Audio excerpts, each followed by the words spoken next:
Price is a story. It's literally just a story.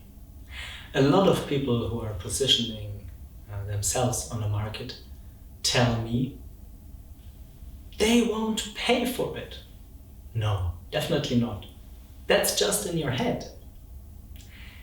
There's never like a price too high or too low. Price is just a story.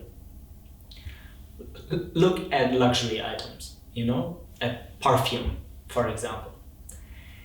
Is the perfume in an expensive boutique better than the natural, organic incense fragrances that I'm carrying on my body? Definitely not. Price is just a story. Why do I carry an expensive wristwatch? Because the story in the expensive wristwatch tells a story. Am I like having this wristwatch all the time with me? No, definitely not. But I come from sales, and it's a very intentional statement I'm making out there for other people subliminally to perceive the price of my wristwatch. For example, let's take a couple of other odd examples. Imagine you're doing a thing that everybody else does. Let's say you love building websites, okay?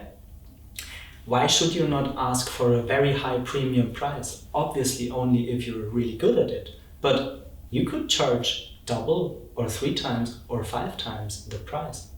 It's no joke. I even met once in my life a photographer who said, you know what, from the very first shooting, I'm asking the top 5% of the market price. And he succeeded.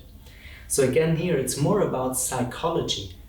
People who love to buy Louis Vuitton, or people who love to buy Manufaktum, right?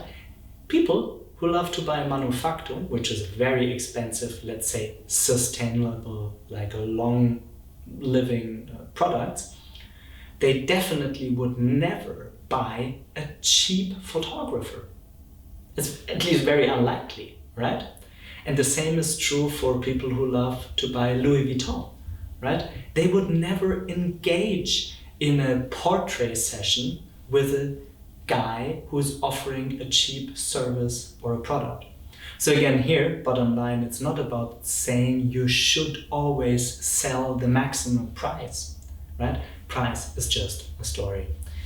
At the very end, I'm always offering my services in a tiered price structure, which means I have like a kind of a normal price, which I think is a reasonable price, and I always have a reduced price because I want to serve people that really want to make it different. They're usually activists or social entrepreneurs or yoga teachers or something, or therapists, and they just don't have often just a lot of money.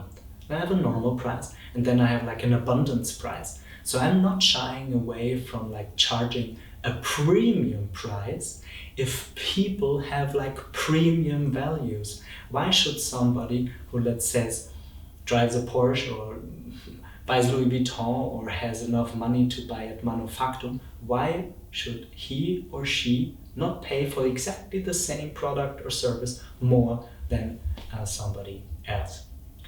Bottom line, price is a story. Make sure your story is consistent with it.